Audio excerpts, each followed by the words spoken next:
ជំរាបសួរអ្នកទាំងអស់គ្នាថ្ងៃនេះជួបជាមួយខ្ញុំសុជាតិបន្តទៀតជាមួយនឹងសំណួរចម្លើយសម្ភាសយកសញ្ជាតិអាមេរិកាំងសម្រាប់ឆ្នាំ2025សំណួរទី101 Why did the United States enter World War I? Why did the United States enter World War I? តើហេតុអ្វីបានជាសហរដ្ឋអាមេរិកចូលរួមក្នុងសង្គ្រាមលោកលើកទី1ណាតើហេតុអ្វីអាមេរិកចូលរួមក្នុងសង្គ្រាមលើកទី1ចម្លើយ Because Germany attacked US ship Because Germany attacked US ship ដោយសារតែអាល្លឺម៉ង់បានវាយប្រហារលើកប៉ាល់អាមេរិកអញ្ចឹងមូលហេតុនៃការចូលរួមក្នុងសង្គ្រាមលោកលើកទី1មិនមែនមានតែមួយនឹងទេមានច្រើនណាទី1គឺ because Germany attacked US ship ទី2គឺ to support Allied power ទី3គឺ to oppose the Central power អញ្ចឹងទៅឆ្លើយមួយណាក៏បានដែលងាយស្រួលចំណាំសំណួរទី2សំណួរទី102 When did all women get the right to vote When did all women get the right to vote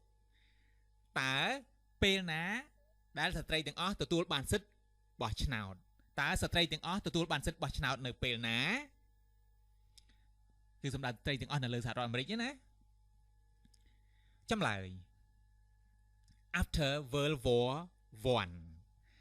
After World War I ក្រោយសង្គ្រាមលោកលើកទី2ទី1ចប់ឬក៏ក្រោយសង្គ្រាមលោកលើកទី1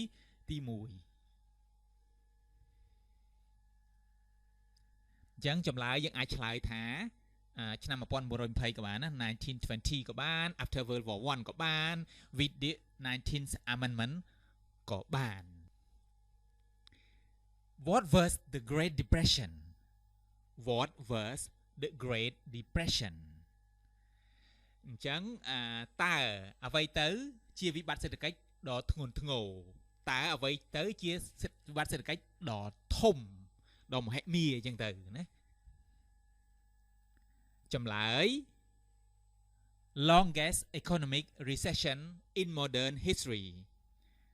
Longest economic recession in modern history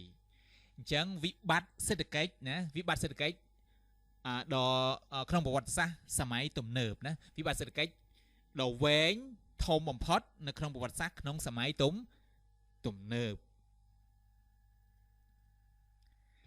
When did the Great Depression start When did the Great Depression start អញ្ចឹងតើវិបត្តិសេដ្ឋកិច្ចដ៏ធំដ៏ធ្ងន់ធ្ងរនេះណាបានចាប់ផ្ដើមកើតឡើងនៅពេលណាចម្លើយ The Great Crash The Great Crash អញ្ចឹងបកប្រែថាការធ្លាក់ចុះនៅតម្លៃភាគហ៊ុនដ៏ធ្ងន់ធ្ងរនិងភ្លាមវាចាប់ផ្ដើមធ្លាក់ចុះនៅពេលដែលតម្លៃភាគហ៊ុនវាធ្លាក់ចុះកំហុកហ្មងណាហើយភ្លាមហ្មងណាអញ្ចឹងធ្វើឲ្យវាបង្កើតជា Great Depression ដែលគេហៅថាសម័យ The Great Crash ហ្នឹងយើងអាចឆ្លើយបានចម្លើយ2ក្នុងចំណោមចម្លើយនេះនៅមួយណាក៏បានដែលងាយស្រួលសូមកុំភ្លេចជួយចុច Subscribe និងសញ្ញាកណ្ដឹងដើម្បីទទួលបានមេរៀនថ្មីៗជាច្រើនទៀតដែលខ្ញុំនឹងផុសជាបន្តបន្ទាប់ Who was president during the Great Depression and World War II Who was president during the Great Depression and World War II តើអ្នកណាជាប្រធានាធិបតីអំឡុងពេលនៃសេដ្ឋកិច្ចវិបត្តិសេដ្ឋកិច្ចដ៏ធំនេះនិងក្នុងពេលសង្គ្រាមលោកលើកទី2តើអ្នកណាគាត់ឈ្មោះអីអញ្ចឹងចម្លើយគឺ Franklin Roosevelt គឺលោក Franklin Roosevelt Why did the United States enter World War II Why did the United States enter World War II តើហេតុអ្វីបានជាសហរដ្ឋអាមេរិកចូលរួមក្នុងសង្គ្រាមលោកលើកទី2 Pearl Harbor អាចឆ្លើយថាតែ Pearl Harbor មកបានហើយPearl Harbor រឿងដោយសារតែរឿងកំពង់ផែគុជឈ្មោះថា Pearl Harbor អាមេរិកចូលសហរដ្ឋអាមេរិកចូលសង្គ្រាមចូលរួមក្នុងសង្គ្រាមលោកលើកទី2ដោយសារតែរឿងកំពង់ផែគុជណាឈ្មោះ Pearl Harbor អាចឆ្លើយបានចម្លើយច្រើនណាមួយណាក៏បានដែរនេះជាចម្លើយទាំងអស់សំណួរទី107 Dwight Eisenhower Dwight Eisenhower is famous in many things Name one Dwight Eisenhower is famous for many things Name one លោក Dwight Eisenhower នឹង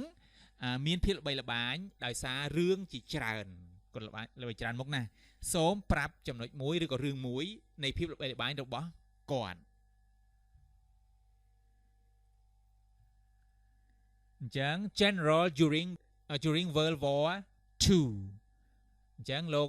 Dwight Eisenhower នឹងគឺជា General during the World War II គាត់គឺជាឧត្តមសេនីយ៍ក្នុងអំឡុងពេលសង្គ្រាមលោកលើកទី2ហើយនេះជាភាពល្បីល្បាញរបស់លោក Dwight Eisenhower ហ្នឹងអញ្ចឹងបងប្អូនមើលចុះចំណាំមួយណាងាយស្រួលចំណាំយកមួយនឹងចុះណា Who was the United States main rival during the Cold War Who was the United States main rival during the Cold War អញ្ចឹង main rival ហ្នឹងបកប្រែថាគូប្រជែងដ៏សំខាន់គូប្រកួតឬក៏គូបដិបកណាគូបដិបកអញ្ចឹងតើអ្នកណាជាគូបដិបកឬក៏ជាគូប្រជែងឬក៏គូប្រកួតដ៏សំខាន់របស់សហរដ្ឋអាមេរិកក្នុងសង្គ្រាមត្រជាក់អញ្ចឹងតើអ្នកណាចម្លើយ Russia អានថា Russia ប្រទេសរុស្ស៊ីណា Russia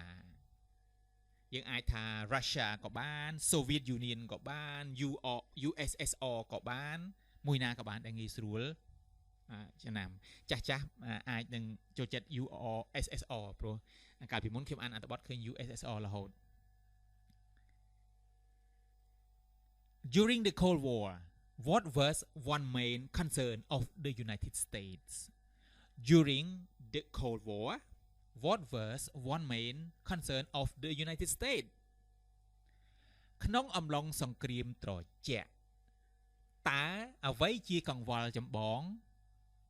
ឬក៏ការព្រួយបារម្ភដ៏ចម្បងដ៏ធំដ៏សំខាន់របស់សហរដ្ឋអាមេរិកអញ្ចឹង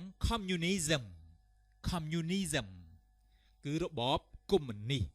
អញ្ចឹងក្នុងសង្គ្រាមត្រជាក់អំឡុងសង្គ្រាមត្រជាក់ហ្នឹងអាមេរិកមានការព្រួយបារម្ភរឿងការរីករាលដាលនៃកុម្មុយនីសហ្នឹងខ្លាំងណាស់អញ្ចឹង communism ចម្លើយរបស់វាអញ្ចឹងអាចឆ្លើយបាន2គឺ communism ក៏បាន nuclear war ក៏បានតែប៉ុន្តែមាន2មានអ្វីដែលព្រួយបារម្ភខ្លាំងជាងគេកាលនោះគឺ communism គឺរបបកុម្មុយនីសនិងមួយទៀតគឺសង្គ្រាម nuclear សំណួរទី10 Why did the United States enter the Korean War Why did the United States enter the Korean War ចឹង Korean War សង្គ្រាមកូរ៉េតើហេតុអ្វីបានជាសហរដ្ឋអាមេរិកចូលរួមក្នុងសង្គ្រាមកូរ៉េតើហេតុអ្វីបានជាសហរដ្ឋអាមេរិកចូលរួមក្នុងសង្គ្រាមកូរ៉េចម្លើយ To stop communism to stop the spread of communism To stop the spread of communism spread នឹងបើថាការរីករាលដាលអញ្ចឹងដើម្បីបញ្ឈប់នៅការរីករាលដាលនៃរបបកុម្មុយនីសអញ្ចឹងអាមេរិកបានចូលរួមជាមួយសង្គ្រាមចូលប្រយុទ្ធក្នុងសង្គ្រាមកូរ៉េហ្នឹងដោយសារតែដើម្បីបញ្ឈប់នៅការរីករាលដាលនៃរបបកុម្មុយនីសព្រោះកូរ៉េមិនបែរជា2អញ្ចឹងហើយមានកុម្មុយនីសមួយសេរីមួយបើមិនជាមិនបញ្ឈប់ទេកុម្មុយនីសនឹងត្រួតត្រានៅប្រទេសកូរ៉េអញ្ចឹងរបបកុម្មុយនីសកាន់តែរីកធំអញ្ចឹងធ្វើឲ្យមានហានិភ័យដល់ប្រទេសសេរីឬក៏ពិភពលោកនឹងរស់នៅក្រោមរបបកុម្មុយនីសគ្រប់ទីកន្លែង